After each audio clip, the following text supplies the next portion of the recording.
while I was reflecting on the sense of the project, which has been shot and also written 3 years ago, I just realized how much contemporary the topic, the story was definitely more contemporary than the time it has been shot.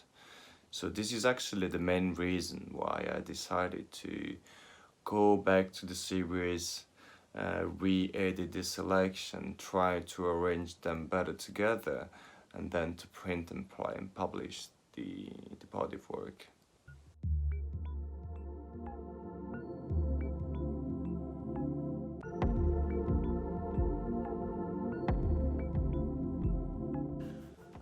I believe that after a shipwreck, the survivors need to find a new direction, which is not specifically a destination but a path.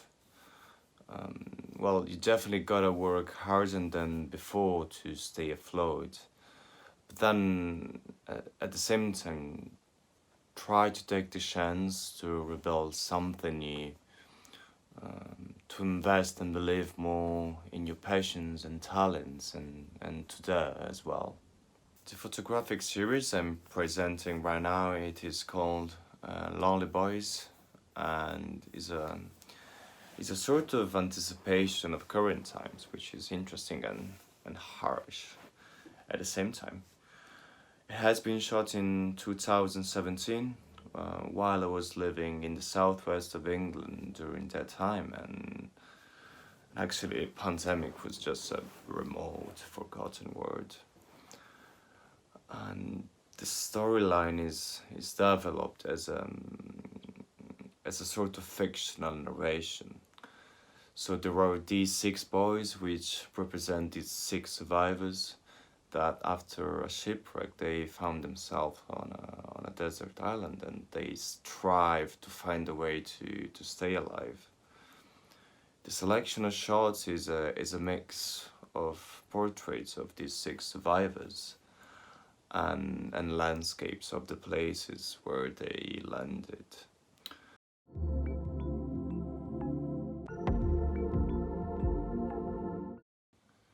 It is really curious how everybody finds their own equipment and try to make a living out of it.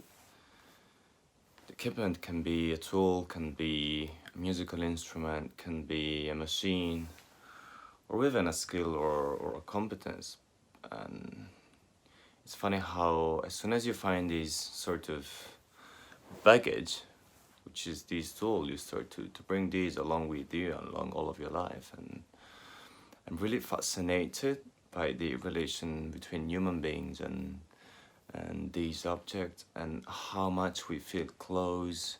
Personally speaking, my sort of revelation or enlightenment, let's say, reached me when I realized that all I needed to live was just photo camera in my eyes, like literally just a camera and my ability to see. There was a certain enlightenment because as a kid, I was a pretty hectic kid, not really the best student. It was really hard to concentrate for me, very, very inattentive. And before university, I was really struggling to find a sort of position in the world. And in this sense, the act of photography just gave me the chance to really concentrate on something, to really focus on one thing, and then perform that, try to perform that. And I then started to invest my time really training my eyes to select tiny pieces of reality, training my eyes to see so a sort of a sense of beauty around me, and create a sense out of this selection of the reality. I really remember when the first years that I was started to take pictures, I was like 15, 16 years old, and I was continuously filling my days watching, staring, analyzing images of other people, images that I loved, and try to understand which was the technique, which was the situation, which was the method used.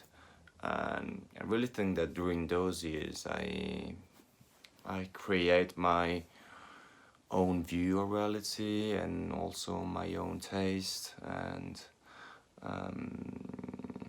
yeah, from that moment onwards, from the moment I started to be really intrigued by images, photography became a real obsession. You become ravenous of images, so you wanna see more images, and you wanna discover how those images were created, and you spend so many hours looking at the light, looking at the composition, to try to understand the secret of the perfection of that specific image, and then you want to make that image yourself. And so then you start realize how the work of the photographer is, or image maker, is really close to the work of an artisan. So we are making things from scratch. We are not making physical objects. We are making printed sheets of paper, or sometimes, most of the time, digital files. But in that single frame, in that digital file, there is so much. There is so much research. There is so much desire, let's say.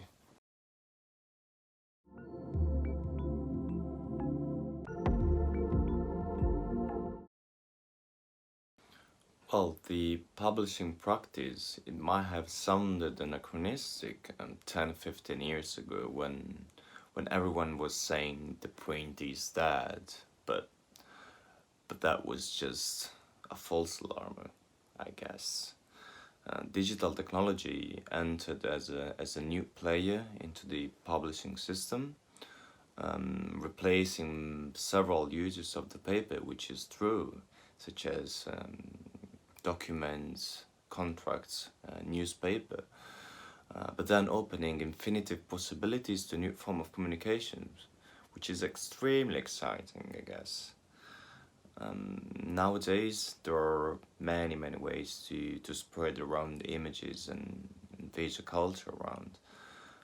But the printed matter has managed to maintain a solid integrity through the years and through the decades and centuries.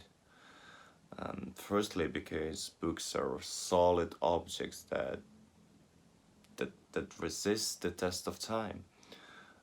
Books are kind of affordable if compared to the past, and also the action of leafing through the pages of books is a very enjoyable and sensual process as well.